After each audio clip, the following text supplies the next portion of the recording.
सलाम साहब। छोड़ दो ये नौकरी। अरे ऐसी जगह नौकरी करने का क्या फायदा जहाँ पर पिछले 3 महीने से तनख्वाह ही ना मिली हो। क्यों नहीं करनी तुम्हें नौकरी? और तुमने अब तक फर्श साफ नहीं किया।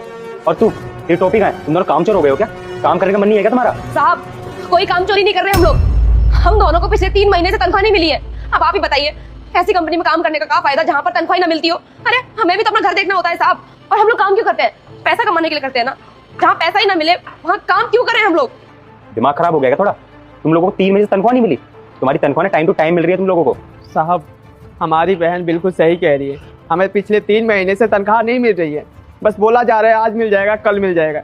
इसी वजह से दीदी गुस्सा हो गई। आपको पता है घर पर बूढ़ी माँ है, खर्चा चलाना होता है, बहन को खाना बनाना होता है। अब घर में राशन नहीं है तो गुस्सा करेगी ना। हम तो आदमी है जैसे तैसे सह लेते हैं, भूखे पेट भी रह लेते हैं, पर हमारी बूढ़ी माँ कैसे रहेगी। इसलिए बहन को गुस्सा आ गया और टोपी नीचे फेंक दी। अच्छा तो पिछले 3 महीने से तुम्हारा भूत साइन कर रहा है क्या रिसीविंग सीट पे? हाँ सर, दस्तखत तो करते हैं हम। हाँ तो बस पकड़ा गया ना तुम्हारा झूठ। जब तुम साइन कर रहे हो तो ऑब्वियसली तुम्हें पैसे मिल रहे हैं, पर झूठ क्यों बोल रहे हो? देखो मेरे पास ना बहस करने का टाइम नहीं है। अगर तुम लोगों को नौकरी नहीं करनी है ना तो मत करो। साहब हम यही तो कह रहे हैं कि हम दस्तखत कर देते हैं पर उसके बाद भी हमें सैलरी नहीं मिलती है। अगर तुम दोनों ने साइन कर दिए हैं तो ऑब्वियसली तुम दोनों को सैलरी मिल गई है, और साइन करने के बाद सैलरी ना मिले ऐसा तो हो ही नहीं सकता।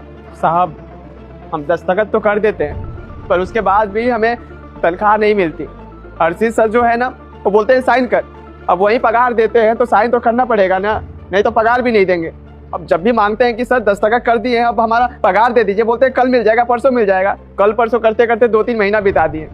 साहब एक राज की बात बताया आपको, जो पहले गाज की नौकरी करता था ना इसी वजह से काम छोड़ कर गया था। उसका भी 2 महीने से तनख्वाह नहीं मिल रही थी और ऊपर से हर्षित सर हमेशा धमकी देते थे कि अगर साहब को बताया ना तो काम से निकलवा दूंगा और तेरे परिवार को भी नहीं छोड़ूंगा। ऐसे ऐसे धमकियां देते थे साहब, और हमें भी धमकी मिली थी इसलिए आपको भी नहीं बता रहे थे। लेकिन बहुत हो गया, बहन को गुस्सा आया और आपके सामने ये टोपी फेंक दी, रजिस्टर फेंक दी और आपको सच्चाई मालूम पड़ गया।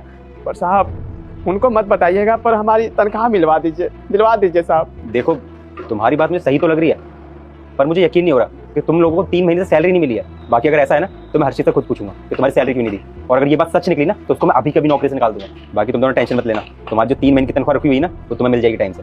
जब मैं तुम दोनों को ऑफिस में बुलाऊं ना तो आ जाना, तब तक अपना काम करो। को भक्त मुझे इग्नोर मत करो। अगर इस वीडियो लाइक करके चैनल को सब्सक्राइब करके अपने दोस्तों के साथ शेयर करोगे तो आने वाली शिवरात्रि में तुम्हारी मनोकामना पूरी हो जाएगी। और बेटे जाते जाते कमेंट में हर हर महादेव जरूर लिख देना। जरा उन दोनों को अंदर भेजो।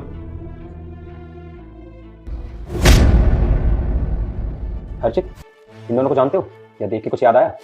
जी सर, मैं नहीं जानता कि ये दोनों कौन है। अच्छा ठीक है, नहीं पहचाने मैं बता देता हूँ। ये सिक्योरिटी गार्ड है, हमारी कंपनी में as a security guard job करते हैं। और ये इनकी बहन जो हमारे यहाँ पे क्लिनिक